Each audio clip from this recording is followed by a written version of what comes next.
नमस्तस्यै नमो नमः।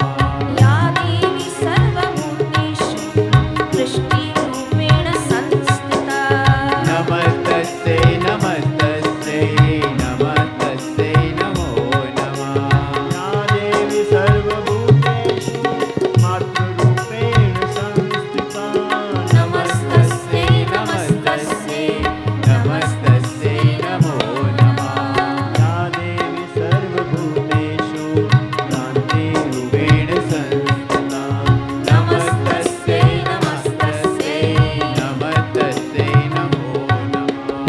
इन्द्रियाणाम् अधिष्ठात्री भूतानां चाखिलेषु भूतेषु सततं तस्यै व्याप्तिदेव्यै नमो नमो नमः।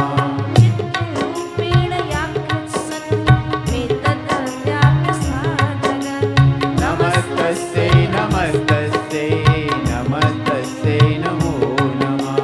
नमस्तस्यै नमो नमः नमस्तस्यै नमो नमः। नमस्तस्यै नमो नमः नमस्तस्यै नमो नमः। भीष्टं सश्रया तथा सुरेन्द्रण दिनेषु सेविता ॐ ऐं ह्रीं क्लीं चामुण्डाय विच्चे 11 बार ॐ ऐं ह्रीं क्लीं चामुण्डाय विच्चे ॐ ऐं ह्रीं क्लीं चामुण्डाय विच्चे ॐ ऐं ह्रीं क्लीं चामुण्डाय विच्चे ॐ ऐं ह्रीं क्लीं चामुण्डाय विच्चे ॐ ऐं ह्रीं क्लीं चामुण्डाय विच्चे ॐ ऐं ह्रीं क्लीं चामुण्डाय विच्चे ॐ ऐं ह्रीं क्लीं चामुण्डाय विच्चे ॐ ऐं ह्रीं क्लीं चामुण्डाय विच्चे। बोलो साचे दरबार दरबार की जय। पत्रिका ले जाएं, अपने बच्चों को ये पाठ पक्का करवाएं। चंडी स्तुति अध्याय 5। नारायण हरि नारायण। बोलो तो खरी। नारायण हरि। दाल भात कड़ी। बोलो दाल भात कड़ी। अभी तैयार हो रहा है। गुजराती में बोलते हैं दाल भात कड़ी बद्दा खाओ मड़ी। बोलो तो दाल भात कड़ी बद्दा खाओ मड़ी। मिलके खाओ प्रभु के गुण गाओ। बोलो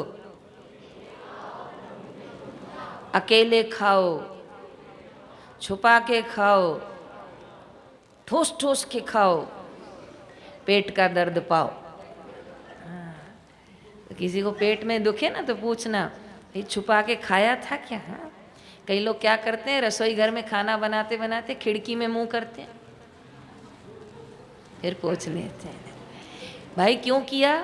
क्या पता आखिरी में मेरे लिए बोलो बचेगा कि नहीं। पर मैं निवेदन कर रही हूँ बुरा नहीं मानना। समझो आखिरी में नहीं भी बचा ना समझो तो भी राम सुखदास जी महाराज अपने शास्त्रों में लिखते हैं और वचनों में कहते हैं कि अगर अंत में पकाने वाली माता के लिए कुछ भी नहीं बचा तो उसको यज्ञ करने का फल मिलता है। क्योंकि यज्ञ में हम क्या डालते हैं आहुति। तो उसने सबके पेट में क्या डाली आहुति। वो यज्ञ नारायण उसको कृपा मिलती है उसको। लेकिन यज्ञ होने से पहले ही तो मामला गड़बड़ है। इसलिए प्रयास कीजिएगा। हाँ कोई आपको दवाई लेनी हो तो बिला शक जो आपको डॉक्टर कहे पर बाकी प्रयास कीजिएगा कि घर के सब लोग खाएं और आप बाद में खाएं तो आपको यज्ञ करने का फल मिलेगा। नारायण हरि नारायण हरि 3 बार बोलिए तो। कई लोग खाने के बहुत शौकीन होते हैं इसलिए आपकी दिल्ली में तो कल मुझे किसी ने फ़ोटो दिखाई कि उपवास की थाली जयराम जी की 250 रुपए की, और 9 रात्रि के 9 आइटम, उपवास की कचौरी, उपवास की पूरी, उपवास की सब्जी, उपवास की मिठाई और पता नहीं क्या क्या था। और बोला 250 रुपये में खाओ और सुखी हो जाओ, क्योंकि इतना भारी थाली खाएगा, खा के सो जाएगा। जयराम जी की। हम लोगों ने पीछे भंडारा किया था हरिद्वार में, यहीं आपके दिल्ली के साधक हैं, तो उन्होंने कहा बहन जी मुझे कुछ ऐसी चीज़ बांटनी है जो साधु संतों का स्वास्थ्य अच्छा हो। देखो मैंने कहा फिर तो सबसे अच्छा है आश्रम की हरड़ रसायन ले लेते हैं।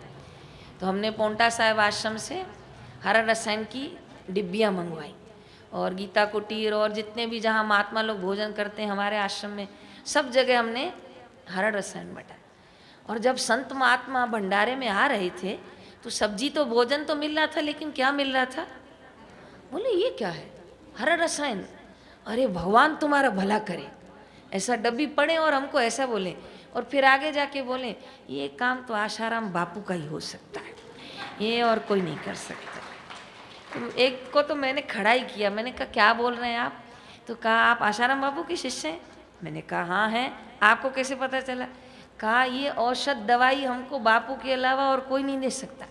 वो सेठ सेठानी आते हैं, खूब खीर पूरी खिलाते हैं हमको, खूब हलवा ठूस ठूस के खिलाते हैं, खूब छाता देते हैं, कपड़े देते हैं, पर ऋषि प्रसाद और दवाई तो बोलो ना बापू ही दे। तो हम क्या कर रहे थे, डब्बी डब्बी किसी को कैसे दें, तो ऋषि प्रसाद के ऊपर डब्बी रख के हम दे रहे थे। और हम रास्ते में जब बांट के वापस जा रहे थे तो लोग गोली खा रहे थे और ऋषि प्रसाद जय आशाराम बापू बहुत अच्छा किया, अरे किताब मिल गया पढ़ने के लिए, क्योंकि वो पूरे दिन पेड़ों के नीचे बैठे रहते हैं, कोई काम सेवा तो होता नहीं, तो खूब ऋषि प्रसाद पढ़ते। तो बापू जी का साहित्य, बापू जी की अमृतमय वाणी सदैव वंदनीय है और आदरणीय है। आज भी मैं आपको बताती हूँ, मैं एक ऐसी शादी का बहन को जानती हूँ जो कहती हैं कि मैंने जिस दिन से ऋषि प्रसाद पढ़ा है उस दिन के बाद मैंने कोई और साहित्य नहीं पढ़ा। और उनको कभी हम देते भी हैं ना तो वो प्रणाम करके कहती हैं कि बस मेरे को ऋषि प्रसाद के अलावा कुछ नहीं चाहिए। तो मैंने कहा आप ऐसा क्यों बोलती हैं? तो कहती है ऋषि प्रसाद पढ़ने के अलावा कुछ पढ़ने की फिर उसके बाद गुंजाइश ही नहीं है। अब आप पूछोगे वो शादी का कौन है, वो कौन बहन है? वो मेरी माता जी है, जयराम जी की। कभी दोपहर में लेटती हूँ, उनको आदत है पढ़ने की, तो हरिद्वार भी आती है, मैंने कहा किताब लो, ऋषि प्रसाद हो तो ले आ। मैंने कहा ये लो पथिक जी का, मुझे पथिक जी को प्रणाम है, ऋषि प्रसाद ले आ। तो मैं कई बार उनसे सद्गुण चोरी करती हूँ। मैंने कहा कितनी अच्छी निष्ठा है। और एक बार हम दोनों बापू जी के पास अहमदाबाद में खड़े थे, तो बापू दूर से मम्मी को पहचान गए, बोले अरे रेखा की माँ आई है क्या? तो मेरी मम्मी ने प्रणाम किया, बोले रेखा फेल, रेखा की मम्मी पास। मैं सोची ये ठीक है, 18 साल से मैं रह रही हूँ, पास ये हो गई भाई। तो वो निष्ठा है, सबकी अपनी अपनी प्रेम है जयराम जी की। अभी भी मेरे पिताजी का शरीर शांत हुआ हरिद्वार में 6 महीने पहले, तो बापूजी ने सबसे पहला संदेश मेरी माता जी को दिया।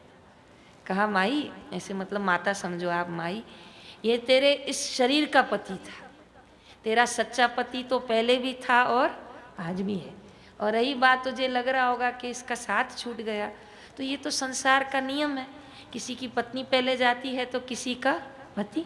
तो तू हिम्मत नहीं हारना, तेरा वास्तविक पति तेरे साथ है और गुरु कृपा तेरे साथ है। अपना भजन मजबूत रखना और रोना नहीं, तो मैं मानूंगा कि तू मेरी शिष्या है।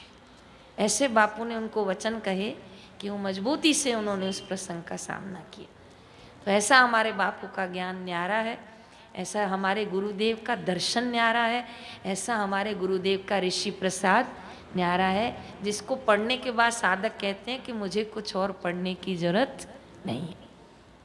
तो निवेदन करके जा रही हूँ आज चीलमपुर वासी आसपास भाई बहन जो आए हैं कि अपनी बुद्धि को शुद्ध बनाने का जतन करें।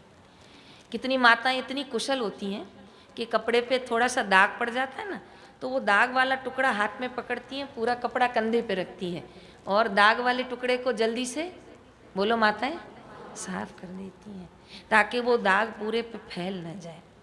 तो कई बार हमको बुद्धि में कोई दोष आ गया हो, हमको लग गया हो कि हम किसी के कहने पर बोलने पर हम अटक गए हैं, फिसल गए हैं, उलझ गए हैं, तो तुरंत उस दाग को धो लेना चाहिए और समझना चाहिए कि जो बापू कह रहे हैं वो सार है, वो सत्य है, वो पूर्ण है। उसको जानने के बाद कुछ जानने की जरूरत नहीं है। माता सती प्रभु महादेव को पाने के लिए कितने जतन किए। जयराम जी की पता है कितना तप किया है माँ ने। ये जो आप नाम पढ़ते हैं ना, प्रथम नाम शैलपुत्री, ये सब माता ने तप किया है। एक बार भगवान ने मुंडों की माला पहनी तो ये प्रसंग नंदी जी को नहीं समझ में आया कि भगवान मुंड माला क्यों पहन रहे। खोपड़ी समझते ना, उसकी माला पहनी। तो बड़े दिनों से नंदी के मन में प्रश्न था, लेकिन पूछने की हिम्मत नहीं हो रही थी। लेकिन एक दिन देखा भगवान आज सहजता में कदाचित उत्तर दे दें, क्योंकि गुरुओं से, महापुरुषों से प्रश्न पूछने की आवश्यकता नहीं होती, क्योंकि उनके हर कार्य में बड़ा रहस्य होता है। आज ये प्रसंग उठा है तो उसमें बड़ा रहस्य है। तो नंदी ने एक दिन बड़े लेकिन नम्रतापूर्वक पूछा कि भगवान, वो आदि नारायण तो कमल पुष्प धारण करते हैं, जयराम जी की जितने भी देवी देवता हैं, गणेश जी देखो, जितने भी वो सुंदर सुंदर सब क्या धारण करते हैं, पुष्पमाला। भगवान आप ये मुंड माला क्यों धारण करते? भगवान ये मुंड क्या है? कहा ये इतने जन्म पार्वती ने तप किया है, ये सब पार्वती के बोलो मुंड है। अब बोलो मैं क्या तपस्या गाऊं माँ पार्वती की। कहते हैं बापू एक श्लोक बुलवाते हैं, मैं भूल गई, उसमें तप के नाम में किसका नाम आता है? पार्वती के। तप हो तो माता पार्वती जैसे, ऐसा उल्लेख आता है उसमें। तो भगवान ने कहा कि इसने इतने जन्म मुझे पाने के लिए लगाए हैं कि वरहूं तो शंभो, नहीं तो रहूं कौन। तो इतने मुंड उसके हैं। तो जब माता सती के रूप में शिव जी को प्राप्त हुई थी, तो ये मन की इच्छा देखो सबके लिए है, व्यक्ति विशेष मत समझना। वो माता आई तो शिवलोक है जयराम जी की, लेकिन ऊपर से देख रही है, क्या बोलते हैं उसको, उड़न खटोला, उड़न खटोले बोलते हैं। जहाज को क्या बोलते हैं? विमान। वो जो देवताओं के होते हैं ना विमान, हाँ पुष्पक विमान है, दूसरे विमान भी समझ लो, वो सब उड़ उड़ के उसमें जा रहे थे। तो कई देवताओं ने नीचे देखा कैलाश पर, कई तो राम राम सबने की। तो कहा कहाँ जा रहे हो? तो आपके मैके ही तो जा रहे हैं। तो मेरे मैके में क्या है? तो आपके पिता ने बहुत बड़ा यज्ञ, कथा आपसे छुपी नहीं है, लेकिन मैं उसके सार पे आना चाहती हूँ। बस इसका इतना सुनना माता रानी का, और शिव जी को आग्रह करना कि आप भी चलो, आप भी चलो, आप भी चलो। तो कहा भाई पार्वती, गौरी, सती, हम चलें तो सही, पर हमको कोई वहाँ के लिए आमंत्रण ही नहीं है। तो मैके की जो ललक होती है, या इंसान को कहीं से भी जुड़ाव होता है, तो वो कहती हैं कि अपनों को तो आमंत्रण की कोई जरूरत ही नहीं होती। कहा बिल्कुल सही, अपनों को आमंत्रण, आज आप लोग सत्संग में आए तो आमंत्रण थोड़ी दिया, सब लोग अपना घर समझ के आ गए। तो कहा हाँ ये सही है, लेकिन अपनों को पता भी तो होता है। अपनों को सबसे पहले बताया जाता है कि यज्ञ है, और यज्ञ में नहीं, यज्ञ से 4 दिन पहले ही आप सब आ जाना, आगे भी रहना और पीछे भी रहना, बहुत बड़ा उत्सव है। तो अपनों को फिर इस तरह तो बोला जाता है। तो कहा हाँ भगवान भूल गए होंगे। तो कहा वही तो बोल रहा हूँ कि अपनी सगी बेटी को कैसे भूल गए। तो कहा नहीं भगवान भूले नहीं होंगे, जरूर उन्होंने आमंत्रण पत्र भेजा होगा। तो कहा पार्वती, गौरी और क्या नाम माता का, सती, अगर पत्र आया होता तो कहाँ गया? तो कहा भगवान ये सब भूत प्रेत खा गए। जयराम जी की कई बार हमारी बात नहीं पहुंचती है ना, तो हम बोलते हैं बापू से ये बुलवा रहे हैं। कहा तेरे पति ने पत्र नहीं दिया। तो कहा आया होगा, तेरे पिता ने दिया होगा, पर ये सब।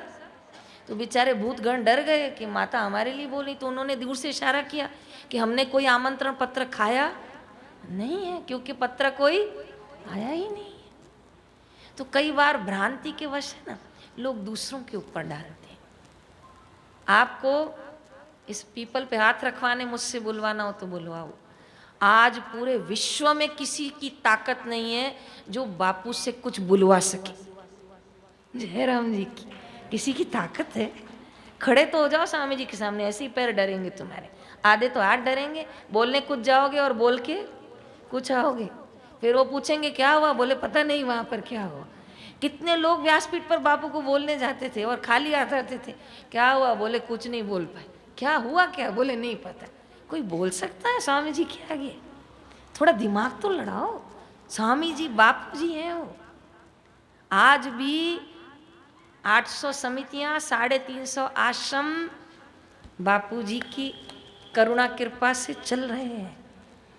जयराम जी की कोई माइक का लाल नहीं है जो बापू को कुछ बोल सके। गुरु ब्रह्मा गुरु विष्णु गाते तो यही हो, फिर कह रहे हो बापू से बुलवा रहे हैं। ऐसे कैसे सोच रहे हो? किसी में ऐसी ताकत? चलो पूरा करती हूँ प्रसंग। तो कुल मिलाकर माता जो है वो नहीं मानी। और आपको क्या बताऊं, जिद, क्या शब्द बोल रही हूँ, जिद। आज प्रसंग नहीं है मेरे पास। महाभारत का एक प्रसंग है, उसका पर्व है शांति पर्व। क्या नाम बोल रही हूँ? उसमें युधिष्ठिर महाराज और भीष्म पितामह का एक संवाद है। वो कभी मैं ले आऊंगी एक गुरुवार को।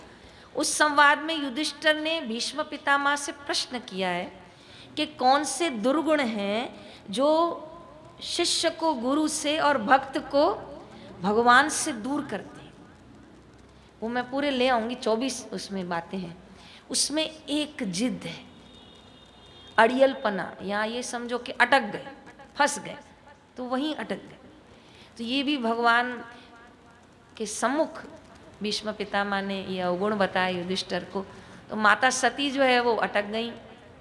और मन की इच्छाओं को जब हम नियंत्रण नहीं कर सकते हैं ना जयराम जी की, तो फिर जब पतंग छूट जाती है हाथ से, तो फिर पतंग ना जाने कहाँ जाके फंस जाती। तो माता सती का एक बड़ा कड़वा उस दिन कदम उठ गया और जो बोल पड़ी कि अच्छा अगर आप नहीं आ रहे हो तो मैं अकेले। बस ये बहुत बड़ा प्रसंग था जो शिव जी कितने वर्ष फिर से तप किए हैं।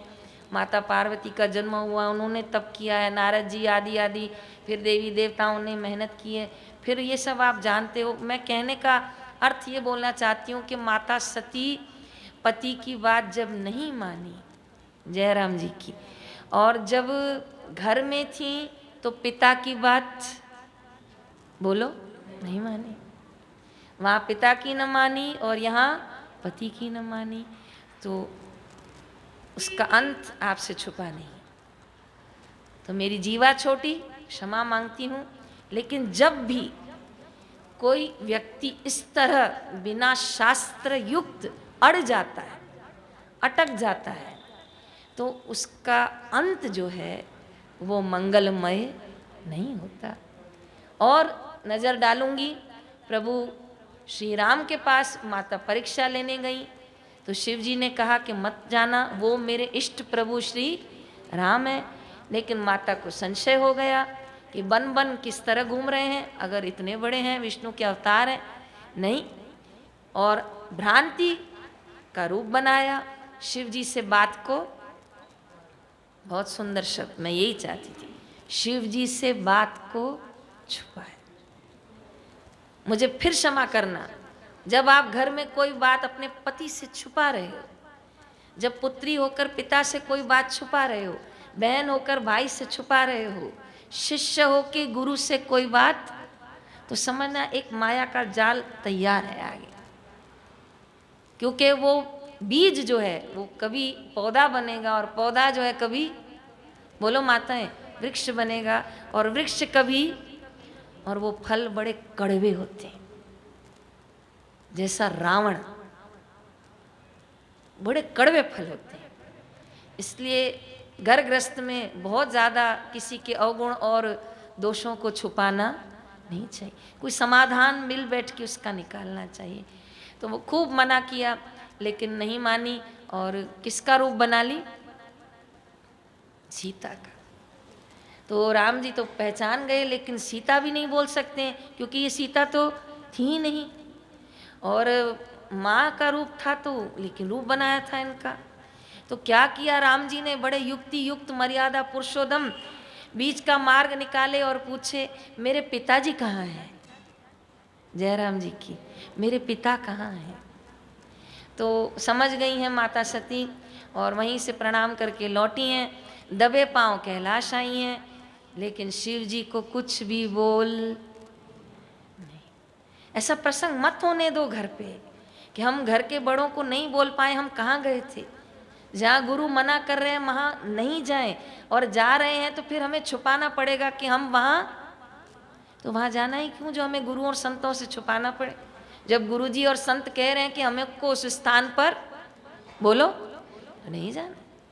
लेकिन गई, और गई तो फिर बिल्कुल चुप थी क्योंकि अनुभव हो गया था। लेकिन बार बार भगवान पूछ रहे थे कहाँ गई थी, क्या हुआ, और आखिर सत्य उजागर हुआ। तो भगवान शंभ सदा शिव ने माँ पार्वती को आजीवन माँ रूप में ही फिर स्वीकार किया। कहा तुम माँ बनी हो तो अब मातृ रूप में ही कैलाश में रहोगी। जय राम जी की। तो इन प्रसंगों को बताने का उद्देश्य यही है कि हमें गुरु आज्ञा में चलना है, गुरु वचनों को पालना है, दाएं बाएं देखने की कोई ज़रूरत नहीं है। क्यों? क्योंकि जो पहले दिया है वो ही कम नहीं है। आखिरी बात पूरा करती हूँ। कल शमी के पेड़ पर दिया जलाइएगा। शमी का पेड़ पूछ लीजिएगा, सुबह जल चढ़ा सके तो चढ़ाइएगा। ओम शम शनैश्चराय नमः। ढैया 7:30 चलती हो तो कल शमी पुष्प की जरूर पूजा कीजिएगा। कल 4 रास्ते पे, नहीं तो पीपल पर, नहीं तो 3 रास्ते पे, नहीं तो तुलसी पे, नहीं तो आंवले पे, नहीं तो शमी पे, जहाँ भी आपको लगे 4 मुखी दिया जरूर जलाइएगा। अपने पितरों का स्मरण कीजिएगा और उनके लिए प्रार्थना कीजिएगा कि ये जैसे दिया चारों बाजू प्रकाश दे रहा है, ऐसे हमारे पितृगण जहाँ भी हो चारों बाजू उनको क्या मिले, बोलो, प्रकाश मिले। इसको कहते हैं प्रकाश का दान करना। और कल 500 ग्राम, 1 किलो, 1.25 किलो, जो आपका मन कहे, जिलेबी पंडितों को, गरीबों को, कन्याओं को जरूर बांटना चाहिए। और घर में साफ सफाई विशेष करनी चाहिए। तोरण बांधना चाहिए, तोरण सिर पे लगना चाहिए। इससे घर की अशुद्धि दूर होती है, शुद्धि होती है। अंतिम बात, ठीक 5 दिन बाद पूनम आएगी और वो वर्ष की सबसे बड़ी पूनम है, नाम है शरद पूर्णिमा। शरद ऋतु की पूर्णिमा, इसलिए शरद पूर्णिमा। भगवान श्री कृष्ण ने इसी शरद पूर्णिमा की अहोरात्रियों को, गोपियों को, ग्वालों को अमृत रस का पान करवाया था। बांसुरी की मीठी धुन से, यमुना माई के शीतल जल से उनके किनारे पर रास रचाई थी, और वही आज निधिवन कहलाता है। और पूज्य बापू जी विराजमान होते थे तो समस्त दिल्ली वासी साधक भाई बहन कहाँ आते थे, मथुरा। याद है, रात को बापू जी झूले पे झूलते थे और बहुत सुंदर दर्शन होते थे। तो एकादशी से पूर्णिमा तक चंद्रमा नीचे आना प्रारंभ हो जाता है।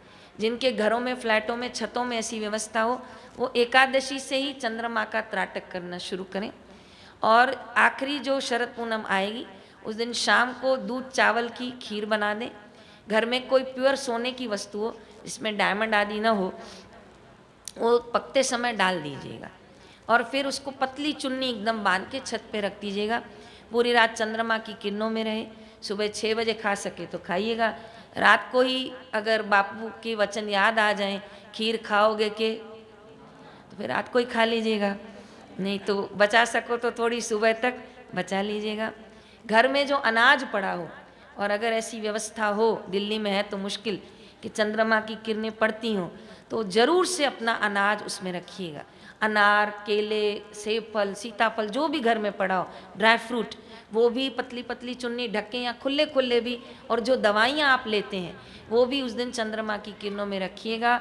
इन 5 दिनों में साइंस कहता है, विज्ञान कहता है, चंद्रमा की किरणें डायरेक्ट होती हैं और इससे नज़दीक चंद्रमा फिर वर्ष भर में कभी नीचे नहीं आता। तो ये भी ज्ञान हमको बापू से जुड़कर, बापू के सत्संग से मिला। तो कितने लोग हैं आज भी जिनको पता नहीं है शरद पूनम क्या है। मैं बोलती हूँ आपको, मुझे ट्रेन में लोग मिलते हैं, कहते हैं क्या पूनम ही तो है, लेकिन उनको नहीं पता इसकी महिमा क्या है। तो बापू से जुड़ के हमको इसकी महिमा गरिमा पता चली। आस पड़ोस में भी बताइएगा करोल बाग आश्रम में, और यहाँ भी मुझे पता नहीं, व्यवस्था देख लीजिएगा। बापूजी दम्मे की दवाई भिजवाते हैं, वो खीर में घोल के खाइएगा। जिनके लंग्स मजबूत नहीं हो, कोरोना के कारण किसी को फेफड़ों की तकलीफ हुई हो, तो ये दवा उनको वरदान होगी। और खूब चंद्रमा के नीचे बैठकर मंत्र कीजिएगा। बोलिए ओम अच्युतानंत गोविंद चिदानंद गोविंद नामोच्चारण भेषजात नामोच्चारण भेषजाम नश्यन्ति सकलारोगा नश्यन्ति सकलारोगा सत्यम सत्यम वदाम्यहम। सत्यम सत्यम वदामि। खूब इस मंत्र की माला कीजिएगा। चांदी की कटोरी, चांदी का ग्लास हो तो उसमें पानी भर के चंद्रमा में रखिएगा।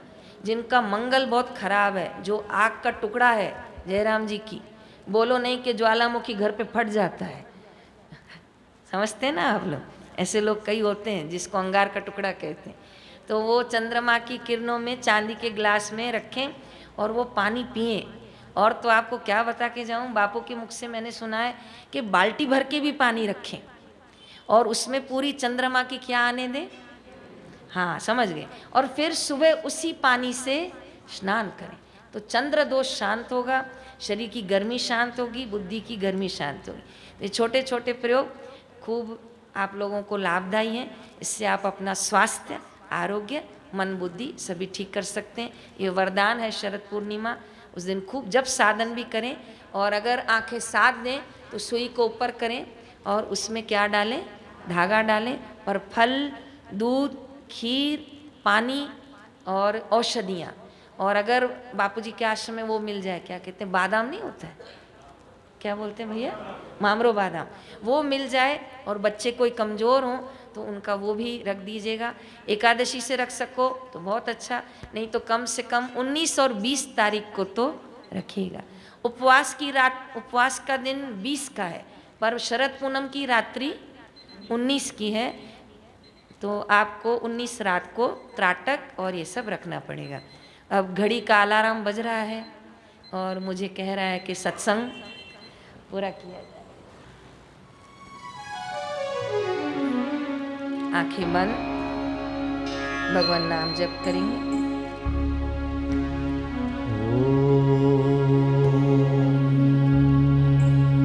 नमो भगवते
देवा लक्ष्मी देवा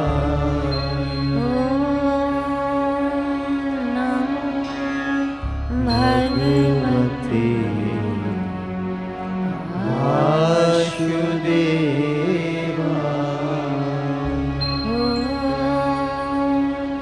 नमो भगवती वासुदेवा 2 मिनट शांति। जीवा तालू में, कमर सीधी। 2 मिनट विश्रांति। श्वासों की ओर दृष्टि, विचारों की ओर दृष्टि।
मेरे प्राणों के आधार, मेरे प्राणों के आधार, बापू आ जाओ एक बार, बापू आ जाओ एक बार। साधक की यही पुकार, साधक की यही पुकार, बापू आ जाओ एक बार, बापू आ जाओ एक बार। मेरे प्राणों के आधार, मेरे प्राणों के आधार, साईं आ जाओ एक बार, साईं आ जाओ एक बार। हरि ओम नमः शिवाय, ओम नमः शिवाय, हरि ओम नमः शिवाय। हरि ओम नमः शिवाय।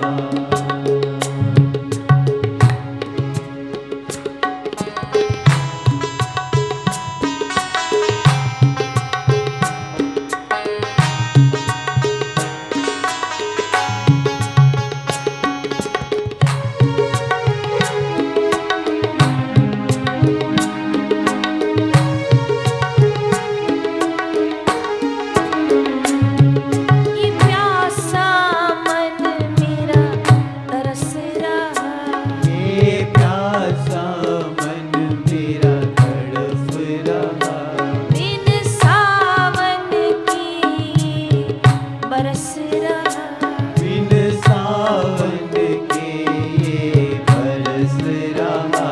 क्यों तरसाते हर बार, क्यों बरसाते हर बार, बापू आ जाओ इस बार। बोलो ना, बापू आ जाओ इस बार। ओ साईं आ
शरण्ये त्र्यंबके गौरी नारायणी नमोस्तुते आदिशक्ति नमोस्तुते नवदुर्गा देवी नमोस्तुते माँ सिद्धिदात्री नमो